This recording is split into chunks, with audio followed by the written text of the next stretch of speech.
Hello, everyone, and welcome to Mrs. G's Storytime. We are reading Star of Light by Patricia Sanjan with permission of Moody Publishing Company, and we are reading Chapter 7, Haman Completes His Mission. 24 hours later, Haman finds himself gazing up at the walls of the city he had come so far to find, feeling more strange and lost than he had ever felt before in his life. He had had a very successful day. He had woken at dawn, cool and refreshed. The woman had fed them and blessed them and sent them out with her husband. At the bottom of the hill, a truck, jammed tight with market-goers, had picked them up and rattled them off down the valley. Haman had never been in a truck before, and the noise and the speed and the jolting thrilled him.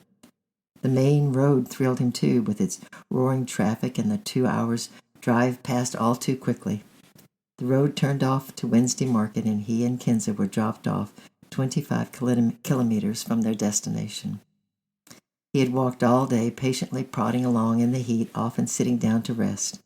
At one point he decided to stop and wash out Kinza's little dress in the river, since he thought that nobody was going to be really pleased to see her unless she was a little bit cleaner.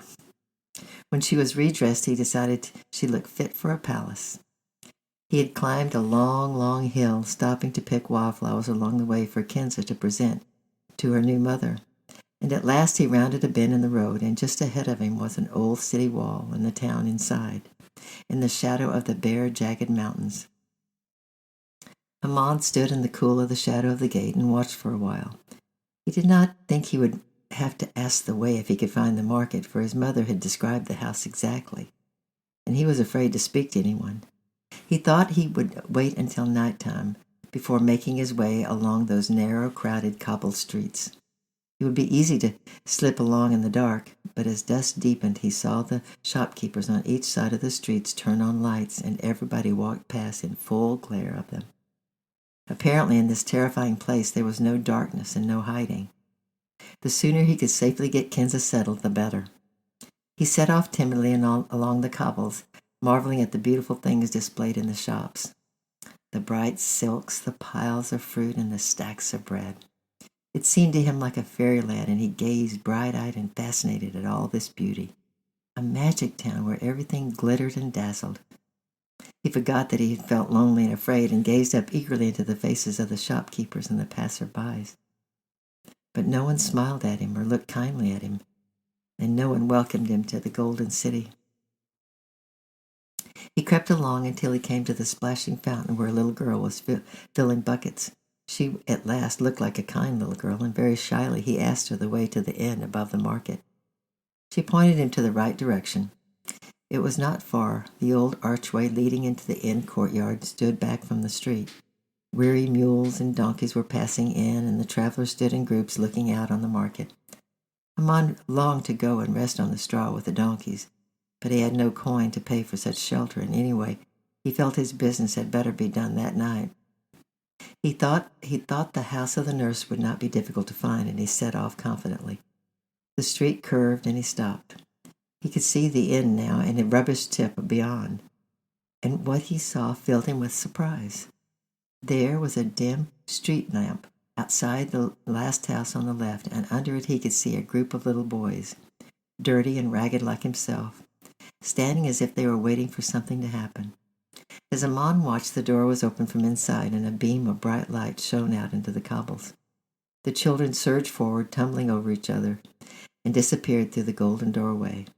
And then he heard other footsteps behind him, and 3 more little boys in black tatters rushed past him on swift bare feet. They too went in. Then as Haman stood there in the shadows, he heard the sound of singing. He thought he had never heard anything so beautiful.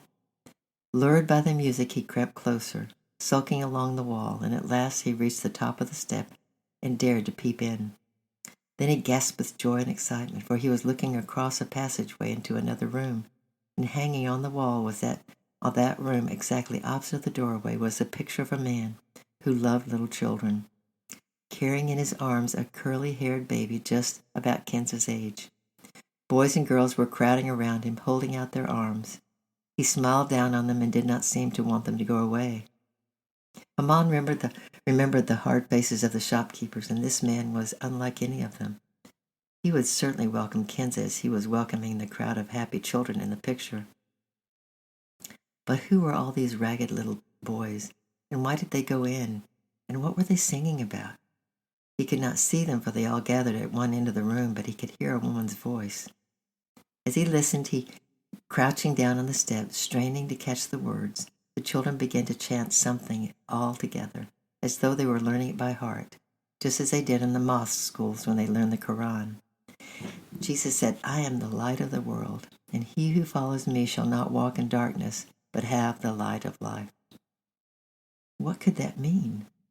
3 times they repeated the verse, and Haman whispered the words with them and tucked them away in his memory to think about afterwards. The immediate problem now was what to do with Kenza. If all these children belonged to the nurse, she certainly did not want another. No little girl had gone into the house, so perhaps the English, like his own people on the whole, preferred boys. Kenza's chances seemed very small if he knocked on the door and presented her as a gift. He must think of a better way than that. Then he thought of a plan that he certainly would work, because his mother had said that the saint in the picture had never been known to turn a child away. He would simply leave Kenza in the passage, like a surprise parcel, to explain herself as best she could. If this nurse was really like her saint, she would not throw such a tiny, helpless, homeless creature out into the street on a dark night.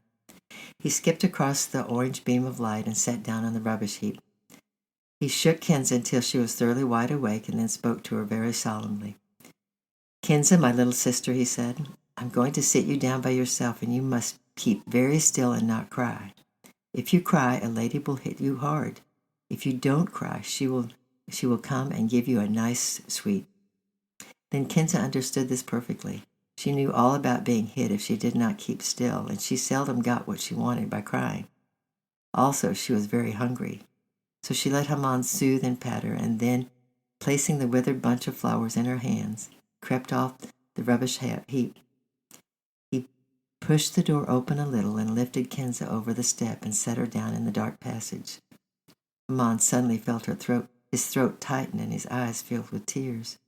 Kenza would never be his own again, and he realized how much he loved her. As a sign of love, he took out his last dry crust from the cloth and thrust it into her hands. And he left her sitting cross-legged against the wall, very tousled and very crumbled, grasping a bunch of dead poppies and an old crust, for the surprise and delight of the missionary lady. But through the blur of his tears he had caught sight again of the face of the man in the picture, and he seemed to be smiling straight at Kenza. Haman felt comforted. Then, crouching against the wall of a little alley leading off the street, he tried to remember the words he had heard 3 times over. Jesus said, "I am the light of the world. Instead of darkness, you have the light of life."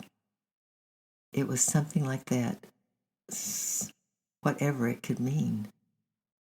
What was the light of the world? He thought of the lamp burning in his hut at home and the flickering shadows on the wall. He remembered the moonlight journey and the circling stars and the sunrise on top of the mountain. Moonlight, starlight, sunlight, candlelight, and the orange glare of the city street. They all faded now. He was sitting alone in a very dark alley, and the moon had not yet risen behind the wall of rock. But Jesus said that instead of darkness, you can have the light of life. "I am the light of the world." He thought of Kenza always living in darkness. Could this light, which he had never seen, ever reach her? What did it all mean? If only it wasn't so dark, if only he wasn't so hungry, if only he could have kept Kenza, if only he could run home to his mother. He stopped short in his thoughts and leaned forward eagerly. A crowd of boys came hurrying down the street, and at the corner they turned and waved. They were talking excitedly, all at once, so Haman could not hear very well what they said, but he caught odd words. "Who is she? Such a little girl. Where is her mother?" Then the boys passed out of sight, and the street was left in silence. Then, because he was longing to know what had happened, he tiptoed out of his alley and plowed back to the rubbish heap. The door, though he had placed Kenza, was fast shut, and no sound came from inside. What had happened? There was a light in the upper window, and Haman crossed the street and stood with his back pressed against the wall of the house opposite, gazing upward. As he stood there looking, there passed across the lighted window the figure of a woman nestling a little child in her arms, and the child showed no sign of fear. She neither struggled nor cried. She lay at peace with one little arm lifted to feel the face bowed over her. Haman had successfully completed his mission. All was well with Kenza. Not knowing where else to go, he slunk back to the rubbish heap and covered himself as best he could with his rags. He curled up against the wall to sleep, and his head resting on his arm. And that verse was taken from John 8:12. And tomorrow we'll read chapter 8, Donuts and Street Boys. I love you. I'm praying for you, and we'll see you tomorrow. Bye-bye.